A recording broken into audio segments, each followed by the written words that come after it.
ஒரு நல்ல வேளாண் குலத்திலே திரு அவதாரம் செய்தார் நமது சேக்கிழார் பெருமான். சேக்கிழார் என்பது அவருடைய பெயர் கிடையாது, அவருடைய தோன்றிய குலம். அவருடைய இன்றைக்கு நாம் சொல்ல வேண்டும் என்றால் சாதி என்று சொல்லுவார்கள். அதுபோல இப்ப எப்படி நாம் கவுண்டர், அந்த வணிகர் அப்படின்னு சொல்றோம் இல்லைங்களா, அதுபோல சேக்கிழார் என்பது ஒரு குலம். அந்த குலத்திலே திரு அவதாரம் செய்தார்.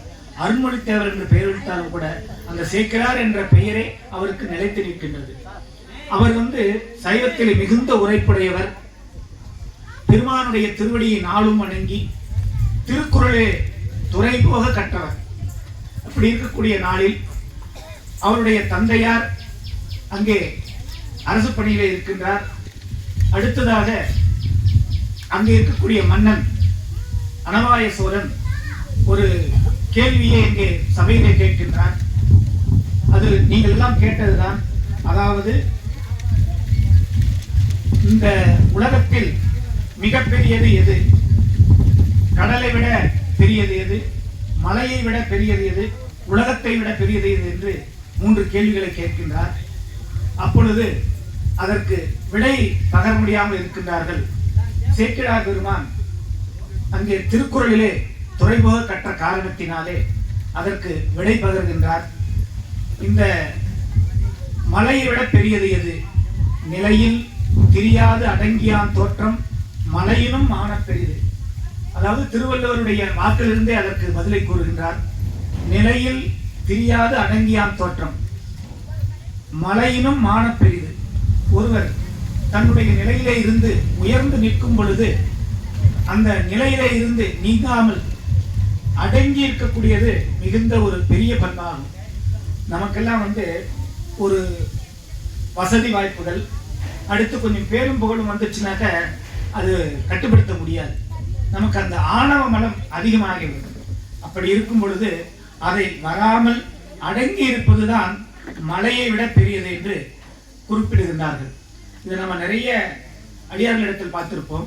அந்த வகையிலே எங்களது வழிபாட்டிற்கும் போற்றுதற்கும் உரிய ஞானாசிரிய பெருந்தகை குருநாதர் நமது பவானி ஐயா அவர்கள், அந்த வகையில் நாங்கள் எல்லாம் அவரை உதாரணமாக கொள்ளுவோம். காரணம் என்னவென்றால் அன்று முதல் இன்று வரை அந்த எளிமை மட்டும்தான் எங்களை எல்லாம் அவருடைய திருவடிக்கு இழுத்து வைத்திருக்கின்றது. அந்த எளிமை, எப்பொழுதுமே எளிமையாக இருப்பார். அதே போல அவருடைய வாக்கும் அப்படித்தான் இருக்கும். வாக்கு உயர்ந்ததாக இருக்கும், ஆனால் அவருடைய அடக்கம் மிக பெரியது. மலையை போன்ற அவர் புகழோடு இருந்தாலும் கூட எளிமையாகத்தான் இருப்பார். அந்த உதாரணத்தை இதற்காக எடுத்துக்கொள்ளலாம். அடுத்து அவர் சொல்லக்கூடியது கடலை விட பெரியது எது அப்படின்னு சொல்லும் பொழுது, பயன் தூக்கார் செய்த உதவி நயன் தூக்கின் நன்மை கடலிலும் பெரிது. அதாவது ஒரு செயலை, உதவியை பிறருக்கு செய்யும் பொழுது பயன் கருதாமல் செய்யக்கூடிய உதவி. உதாரணத்துக்கு ஒரு புயல் ஏற்படுது, ஒரு பூகம்பம் ஏற்படுது, அதுக்கு நிறைய உதவியெல்லாம் செய்யறாங்க. அப்படி செய்யறவங்க யாராவது நாம நினைப்போம், அங்க இருக்கிறவங்க நாம எதுக்குமா செய்யணும், இங்கே நாம் செஞ்சா போதும் அப்படின்னு நம்ம நினைப்போம் ஒழிய எல்லாரும் கொடுக்கறது இல்லைங்க. ஆனால் அதை எதிர்பாராமல் செய்யக்கூடியது, எதிர்பாராமல் பலனை எதிர்பாராமல் செய்யக்கூடிய உதவி அது. எனவே அந்த பயனை கருதாமல் எதிர்பாராமல் யாரெல்லாம் உதவி செய்கின்றார்களோ அந்த உதவி கடலினும் பெரிது என்று நமது திருக்குறளின் மூலமாக அதற்கு விடை பகர்கின்றார். அடுத்து என்ன சொல்றாருன்னா, உலகத்தை விட பெரியது எது? ஞானத்தின் மான பெரிது. எப்படி? காலத்தினால் செய்த நன்றி சிறிதனினும் ஞானத்தின் மானம் பெரிது. உலகத்தை விட எது பெரியது என்றார். ஒருவர் உதாரணத்துக்கு சொல்லுவாங்க, ஒருவர் போயிட்டே இருக்கிறாருங்க, திடீர்னு வண்டி பஞ்சர் ஆயிடுது. வண்டி பஞ்சர் ஆயிட்டு அவர் அந்த நேரத்துக்கு போகணும். உதாரணத்துக்கு ஒரு பூசைக்கே போகணும்னு வச்சுக்கோங்களேன், பூசை செய்ய வேண்டிய நேரம். அப்போ அந்த நேரத்துக்கு போகணும்னா முடியாதுங்க. உடனே ஒருத்தர் உதவி செய்து அந்த அடுத்த வண்டியில கூப்பிட்டு போறாங்கன்னாக்க அது மிகப்பெரிய உதவிங்க. அந்த காலத்தினால் செய்த உதவி சிறிதெனும் ஞானத்தின் மிகப்பெரியது, உலகை விட மிகப்பெரியது என்று அந்த 3 கேள்விகளுக்கும் சேக்கிழார் பெருமான் திருக்குறளின் மூலமாக அங்கே அவருக்கு விடை பகர்கின்றார். அதனை கேட்ட அந்த மன்னர் அவரை தனது முதலமைச்சராக ஏற்றுக்கொள்ளுகின்றார். அதாவது அனவாய சோழன் சேக்கிழார் பெருமானை முதலமைச்சராக ஏற்றுக்கொண்டு அவருக்கு அருள்மொழித்தேவர் அடுத்து என்ற சிறப்பு பெயர் இருக்கின்றது. அதை எடுத்துக்கொண்டு அவரை முதலமைச்சராக ஏற்று அந்த பதவியை கொடுத்து அதில் வைக்கின்றார். அப்படி இருக்கும் பொழுது நமது அனபாய சோழ மன்னர் நல்ல சிறந்த வீரர், அங்கே வெற்றிக்கு ஒன்றும் பஞ்சமில்லை, எல்லா வளங்களும் நலங்களும் இருக்கின்றது. ஆனால் அவர் இந்த சீவக சிந்தாமணி என்கின்ற அந்த வேறு நூலை படிக்கின்ற கேட்கின்ற காரணத்தினாலே அது சிறுங்காரங்கள் மிகுந்த ஒரு நூலாக இருக்கக்கூடியது. அதனை பார்க்கும் பொழுது சேக்கிழார் பெருமான் மிகவும் வருத்தப்படுகின்றார். தனது இறைவனிடத்திலே விண்ணப்பம் செய்கின்றார். பெருமானே, இதற்கு என்ன வழி என்று கேட்கும் பொழுது இறைவன் உணர்த்த மன்னரிடத்திலே ஒரு பதிலை அவர் சொல்லுகின்றார். கேள்வியை கேட்டு, மன்னா, நாம் செய்து கொண்டிருப்பது இந்த ஆட்சியானது மிகவும் சிறப்பாக இருக்கின்றது. ஆனால் இதிலே ஒரு சின்ன ஒரு விடயம் இருக்கின்றது என்று கேட்கின்றார். என்ன என்று மன்னன் கேட்கின்றான். அப்பொழுது, நீங்கள் செல்லக்கூடிய இந்த பக்தி நெறியானது இது சரியில்லை, இம்மைக்கும் அருமைக்கும் பயன் தரக்கூடிய நூல்களை நீங்கள் படித்தால்தான் நமது நாடும் இன்னும் நல்ல வழியிலே செல்லும் என்று சொல்லுகின்றார். இது சிருங்காரம் மிக்கது, எனவே இதனை தவிர்த்து அருள்நூல்களை நாம் கற்க வேண்டும் என்று கேட்கின்றார். அப்பொழுது சேக்கிழார் பெருமானை அப்படி அருள்நூல் எது என்று கேட்கும் பொழுது திருத்தொண்டர் புராணத்தை அவர் சொல்லுகின்றார். திருத்தொண்டர் அந்த தொகையை அவர் சொல்லுகின்றார். தில்லைவாழ் அந்தனர்தம் அடியார்க்கும் அடியன் என்று சொல்லக்கூடிய அந்த நமது சுந்தரமூர்த்தி சுவாமிகள் அருளி செய்த அந்த அருள் வரலாற்றை சொல்லி, அதனை தொடர்ந்து வரக்கூடிய நமது நம்பியாண்டார் நம்பிகள் அருளி செய்த அந்த திருத்தொண்டர் அந்தாதியையும் கூறி அந்த வரலாற்றை அவருக்கு நல்ல முறையிலே எடுத்து உரைத்து, இம்மைக்கும் மறுமைக்கும், அதாவது நாம் இப்ப வாழக்கூடிய வாழ்க்கைக்கும் மறுமையாகிய திருவடிப்பேற்றுக்கும் வழி செய்யக்கூடியது இந்த நூல் என்று எடுத்து உரைக்கின்றார். அப்பொழுது மன்னன் இதை கேட்டு செவிசாய்த்து நமது சேக்கிழார் பெருமானிடத்திலே ஒரு விண்ணப்பம் செய்கின்றார். இது தொகை நூல், அடுத்து வகை நூல். தொகை நூல் என்றால் திருத்தொண்டர் தொகை, அடுத்ததை விரித்துக்குரிய நம்பியாண்டார் நம்பிகள் அருளி செய்தது அது வகை நூல். அது அவரும் பாடியிருக்கிறாரு. அது மிக விளக்கமாக இல்லை.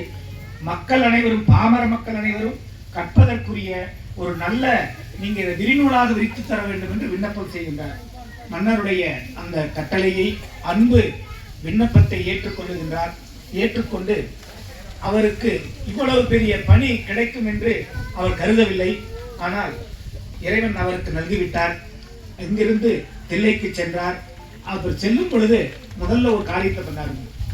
அதாவது இந்த தமிழகம் என்பது அப்பொழுது இருந்ததை பின்பற்றினா இன்றைய தமிழகம், கேரளம், கர்நாடகம், அடுத்து தெற்கு பீகார் வரை இருக்கக்கூடிய பகுதி அனைத்தும் தமிழகமாக இருந்தது. இந்த முழுவதும் இருக்கக்கூடிய பகுதிக்கு அமைச்சர், முதலமைச்சர் சேக்கிழார் பெருமான் முதலில் துறந்தது எதற்காக என்றால் இந்த பதவியை துறந்தாருங்க. யோசனை பண்ணி பாருங்க. இந்த வழிபாட்டிற்கு, இந்த நூல் செய்வதற்கு இது இடையூறாக இருக்கும் என்று முதலாக தனது பதவியை ராஜினாமா செய்தாருங்க. அந்த மன்னரிடத்தில் விண்ணப்பித்து பதவியிலிருந்து விடுபட்டு அவர் அந்த பொறுப்பை ஏற்றுக்கொண்டார். ஏற்றுக்கொண்டு தில்லைக்கு சென்றார். இறைவனை வணங்கினார். பெருமானே, இந்த 63 கதைகளை சொல்லுவதற்கு எனக்கு முடியுமா? முடியாதாயிற்று. இதை எப்படி நான் எழுதுவது, இதனை எப்படி நான் தொகுப்பது என்று இறைவனிடத்தில் விண்ணப்பித்து அங்கு நெக்குருகி நிற்கின்றார்.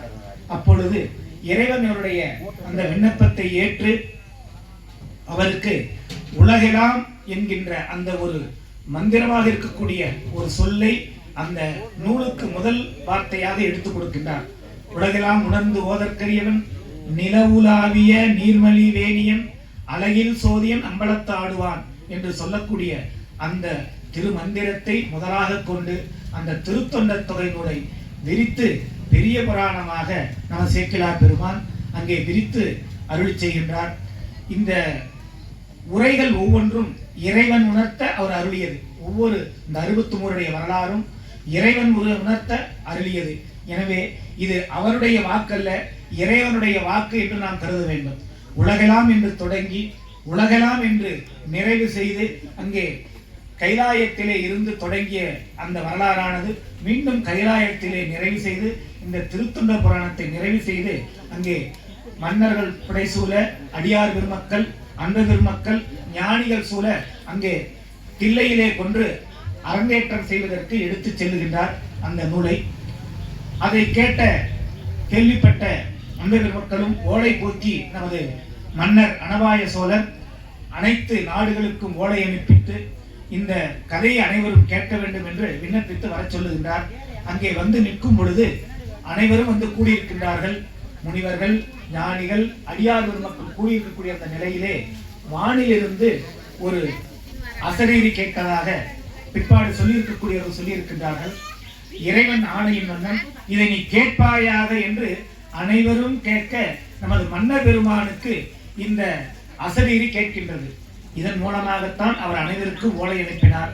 ஓலை அனுப்பிய பிறகு ஒரு நாள் சித்திரை மாதம் அங்கே திருவாதிரை நட்சத்திரத்தன்று அந்த உரையை சொல்லத் தொடங்குகின்றார் நமது சேக்கிழார் பெருமான்.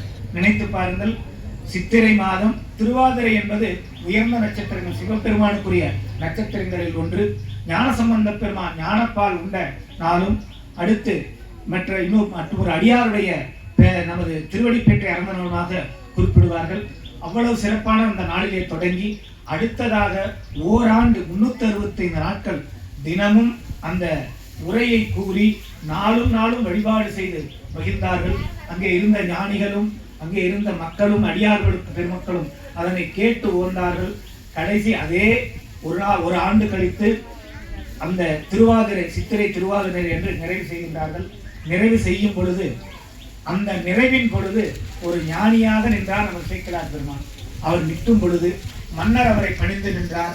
அடியார் பெருமக்களும் அந்த பெருமக்களும் அங்கே இருந்த தில்லைவாழ் அந்தணர்களும் அந்த நூலை சேக்கிழார் பெருமான் அந்த அருளிய அந்த திருத்தொண்டர் புராணத்தை 5ஆம் வேதமாக ஏற்றுக்கொண்டார்கள் என்று நமது பெருமக்கள் கூறியிருக்கின்றார்கள். 4 வேதம் நாம் அறிந்தது, 5ஆம் தமிழ் வேதமாக இந்த பெரிய புராணத்தை அவர்கள் ஏற்றுக்கொண்டார்கள். ஏற்றுக்கொண்டு அங்கே நமது நம்பியாண்டார் நம்பிகள் 11 திருமுறையாக தொகுத்திருந்தார். இதனுடைய உயர்வையும் இந்த ஞானத்தையும் கருதி இதை எல்லாவற்றையும் சொல்லக்கூடிய ஒரு ஞான நூல், பக்தியை நமக்கெல்லாம் பரப்பி அந்த நெறியிலே செல்ல வைக்கக்கூடிய அற்புத நூல் என்ற காரணத்தினாலே அதனை 12ஆம் திருமுறையாக நமது அனபாய சோழன் அதனை சேர்த்து செப்பேடு செய்து பெருமானுடைய திருவடியிலே வைத்தார். வைத்து அங்கே வணங்கி நிற்கின்ற பொழுது இறைவனுடைய பேரர் கருணையினாலே நிறைவுற்று அங்கே யானை மீது அவரை ஏற்றி அந்த திருமுறைகள், அந்த 12ஆம் திருமுறையாக இருக்கக்கூடிய நூலையும் சேர்த்து மேலே வைத்து யானையில் வலம் வர இருக்கின்றார்கள். அந்த 4 வீதிகளிலும் வலம் வர இருக்கின்றார்கள். வரும் பொழுது மன்னர் அனபாய சோழன் யானையின் பின்பக்கம் அமர்ந்து கொண்டு 2 கைகளிலே, அதாவது நினைச்சு பாருங்க, மாபெரும் சக்கரவர்த்தி, தன்னிடத்திலே பணி செய்தவர், அவர் அமைச்சர், ஆனால் இவர் ராஜா. ஆனால் இவருடைய இந்த புலமையும் ஞானத்தையும் கருதி அவருக்கு கவரி வீசி வருகின்றார் நமது அனபாய சோழன். அவ்வளவு உயர்ந்ததாக போற்றக்கூடிய அந்த நூலை செய்த நமது சேக்கிழார் பெருமான் ஆவார்கள்.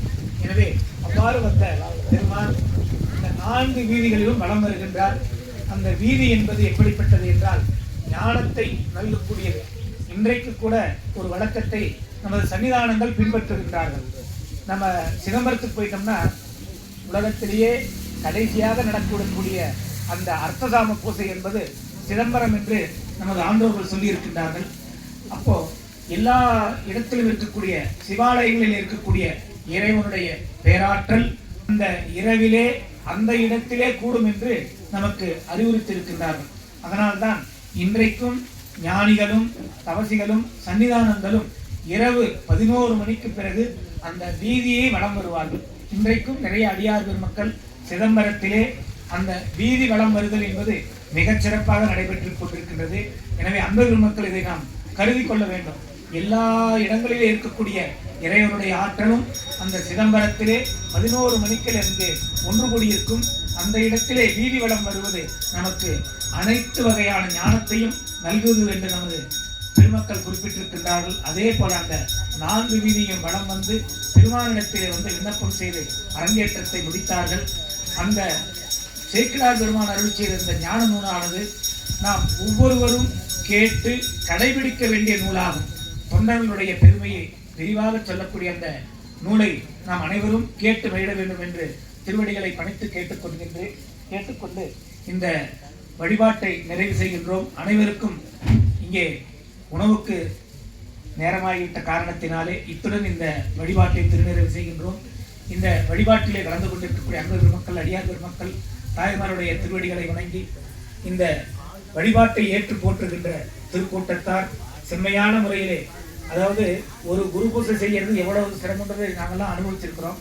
அதிலே 2 நாளாக மாற்றி மிகுந்த சிரமத்திற்கோடு இதை நல்ல முறையிலே செய்து வருகின்ற ஐயா அவருடைய திருவடியும் அடியாருடைய திருவடியும் வணங்கி மகிழ்ந்து நிறைவு செய்கின்றோம். திருச்சிற்றம்.